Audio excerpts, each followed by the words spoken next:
Welcome back, chemistry students. I'm Mr. Silverstein. Today we're going to continue on our unit on nuclear chemistry.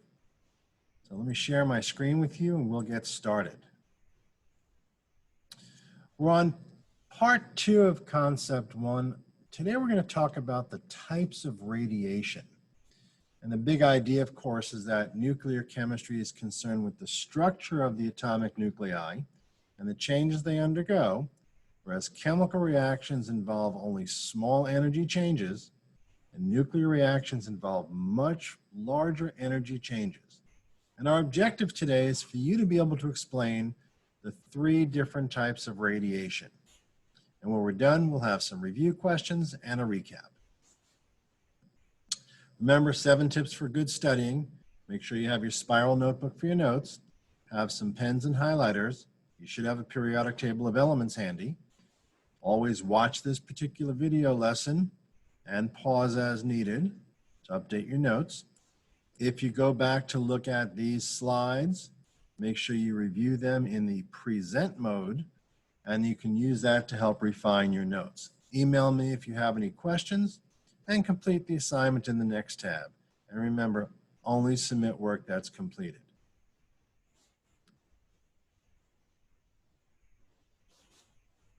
So let's review a little bit from part 1. Nuclear chemistry is concerned with the structure of atomic nuclei and the changes that they undergo.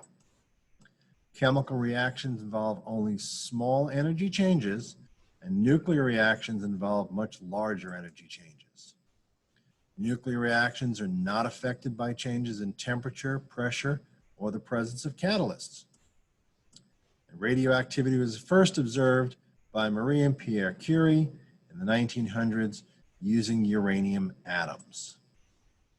And of course, radioactivity is the process by which substances spontaneously emit rays and particles known as radiation. And that's what we're talking about today. So, there are 3 types of radiation, and we're going to be learning about each one of them today. There's alpha radiation, beta radiation, and gamma radiation. Now, alpha radiation, as you recall, was identified by Rutherford, and he used some alpha particles to discover the nucleus of the atom in his gold foil experiment. Now, these are usually written, the notation for them is written as the elemental symbol, the elemental number, or the number of protons in the lower left, and the mass number is above it. That is a standard isotope notation. But for the alpha radiation, it's always written as helium-24. Or you can use the little italicized A to represent the alpha. Alpha radiation is where things decay and they will end up as helium. Let's look at this. So, due to its large mass and charge, alpha particles do not travel very far. They cannot penetrate very well. It's essentially a fairly weak radiation. A simple sheet of paper or the surface of your skin stops alpha radiations from penetrating. However, alpha radiations are toxic when ingested, meaning that if you eat anything that had alpha radiation on them, they can become toxic to you. In this particular lesson, there's some reading that has to be done, and I'm going to read through it for you, and then you can go back and update your notes from what you read on your own. And so alpha radiation occurs when an atom undergoes radioactive decay, giving off a particle called an alpha particle. And it consists of 2 protons and 2 neutrons. Well, if we looked at our periodic table, 2 protons is going to be the helium atom. It's essentially the nucleus of a helium-4 atom. changing the originating atom to one of an element with an atomic number 2 less and an atomic weight 2 less than it started with.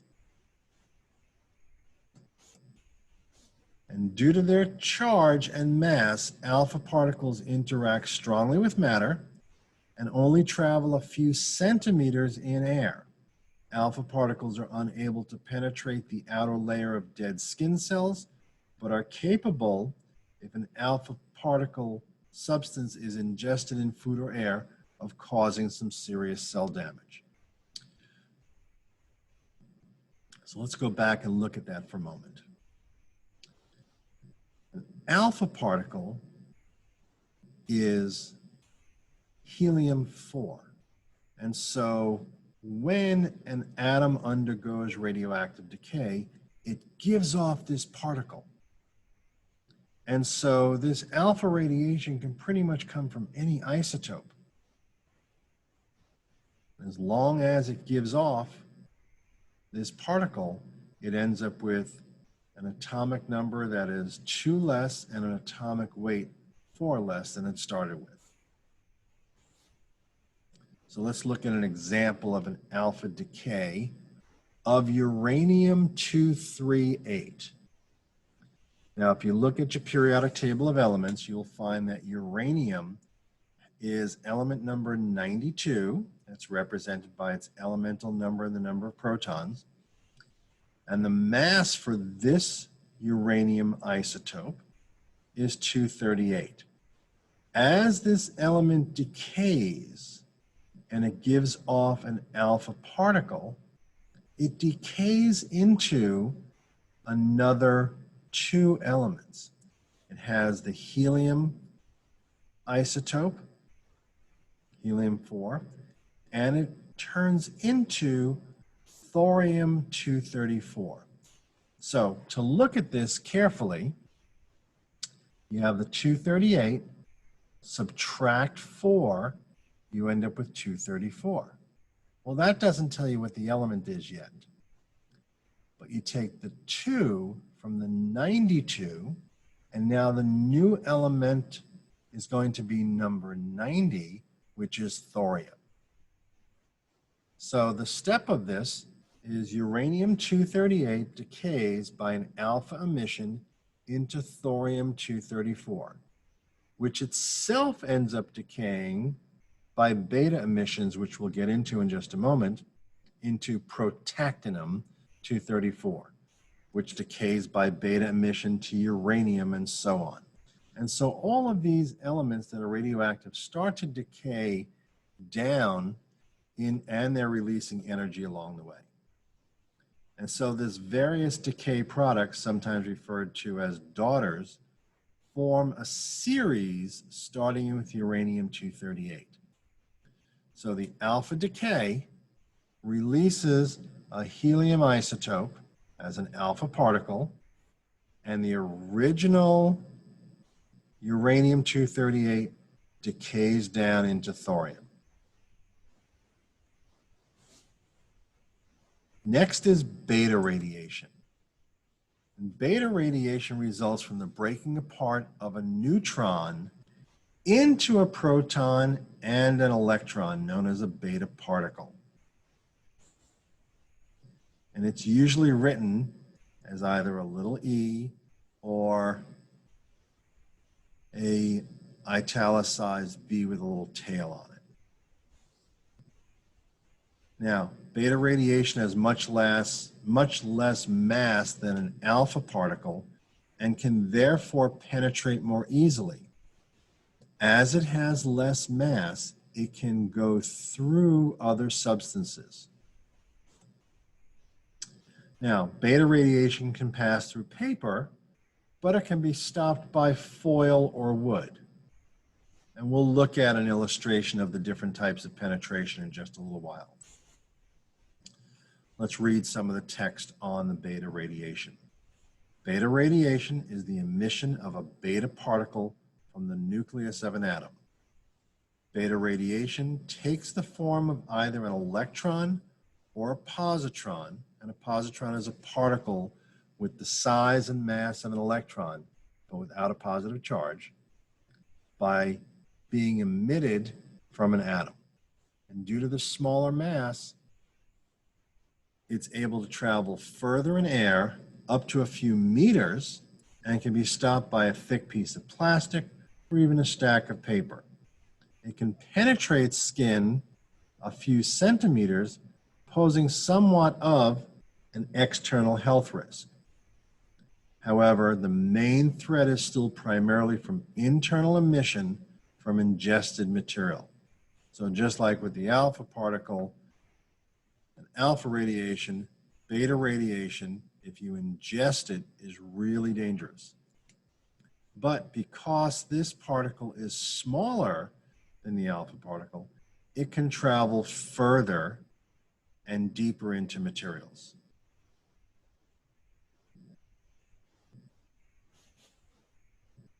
This is an example of beta decay of carbon-14. We start with our carbon-14 on the left. It's elemental symbol 6, but this one has more neutrons, and so its mass is 14.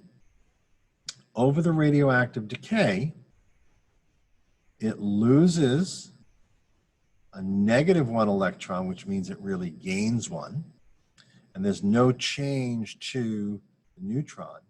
And so it becomes an isotope of nitrogen, becomes nitrogen 14. So carbon-14, or radiocarbon, is a radioactive isotope of carbon with an atomic nucleus consisting of 6 protons and 8 neutrons. Carbon-14 decays into nitrogen-14 through beta decay. Now, a single gram of carbon containing 1 atom of carbon-14 will emit just about 0.2 beta particles per second. Now, we haven't talked about time yet, but when we're looking at radioactive decay, we're also looking at how long it takes for this to happen. Now, carbon takes an extremely long time to decay, and we'll look at how that's used in just a moment. Gamma radiation is the third kind of radiation.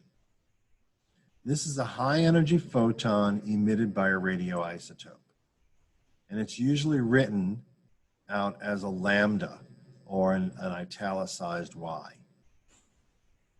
It's often emitted with alpha or beta particles during radioactive decay, and it has no mass or charge.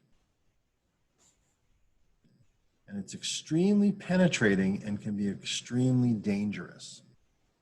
And so the gamma radiation can move through many, many, many materials because it has no mass or charge. Let's talk about gamma radiation. Gamma radiation is the emission of a high energy wave from the nucleus of an atom. Gamma radiation, unlike alpha or beta, does not consist of any particles. Instead, it's consisting of a photon of energy being emitted from an unstable nucleus. Having no mass or charge, gamma radiation can travel much farther through air than an alpha or beta particle, losing on average half of its energy every 500 feet. Think about it as you throw a baseball.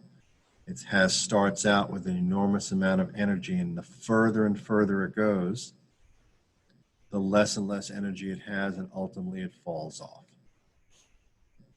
Gamma waves can be stopped by thick or dense enough layer material with high atomic number materials such as lead or depleted uranium being the most effective form of shielding. Now, many of you have gone to the dentist and had x-rays done, and they lay a lead blanket over you so that the other gamma radiation that's not being directed specifically at the tooth doesn't get other places in your body. So gamma radiation is written like this. Here I have a gamma alpha emission from thorium-230. So we start off with thorium, which is element 90, 230 mass, and it releases an alpha emission plus gamma radiation. And so thorium-230 is typically present with its decay product radium-226 and is therefore a health risk from the gamma radiation from the radium-226 decay products, lung exposure from radon-222 gas and its decay products, and inhalation and ingestion of those items can make someone very sick. What about X-rays? We just talked about that for a moment. But X-rays are similar to gamma radiation, with the primary difference being that they originate from the electron cloud. And this is generally caused by energy changes in an electron, such as moving from a high energy level to a lower energy level, causing the excess energy to be released. X-rays are longer wavelength and usually lower energy than gamma radiation as well. We use X-rays a lot in medicine so that we can see things inside your body. Now, let's look at these types of radiations from penetration, essentially what stops a transmission. Here on the left, we have the listings of the different types of radiation. We've talked about alpha, beta, and gamma, and then the X-ray. We didn't talk about the neutron radiation because that's kind of outside the scope of this particular course. So, alpha radiation can get stopped by something as thin as a piece of paper. Beta radiation, those beta particles, can pass through paper, but they can be stopped by thin plates made of wood or aluminum.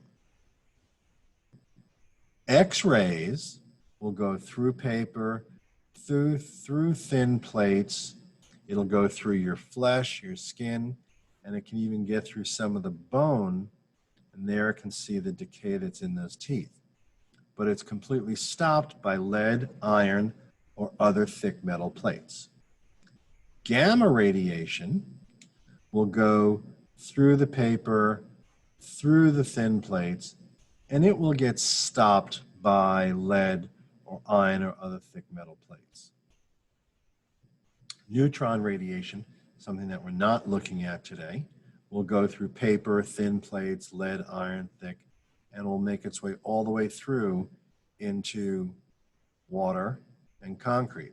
And neutron radiations are what's used for nuclear power plants.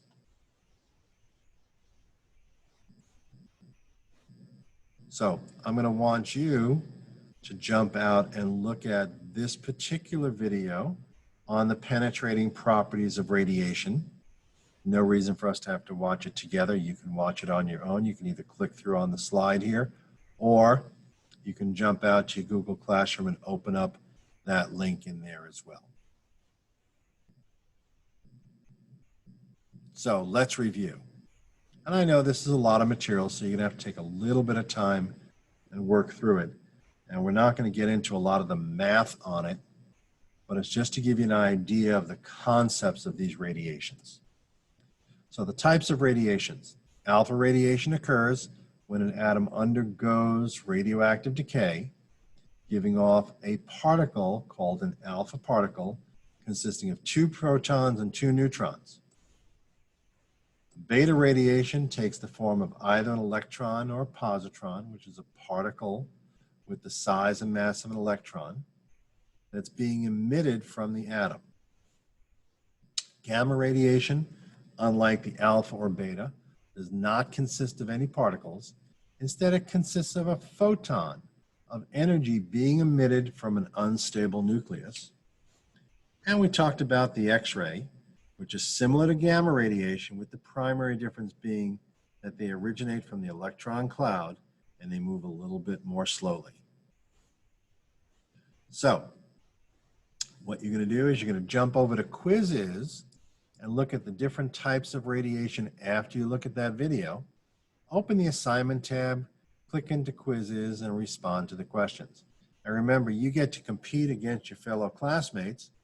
You get up to 3 tries, 3 opportunities on Quizzes. If you have any questions along the way, make sure you email me and I'll get back to you quickly. Next is going to be nuclear stability. Well, that's all I have for you today, guys. Do your assignments, update your notes. If you have any questions, please email me, and we'll see you next time when we talk about nuclear stability. You guys have a great day.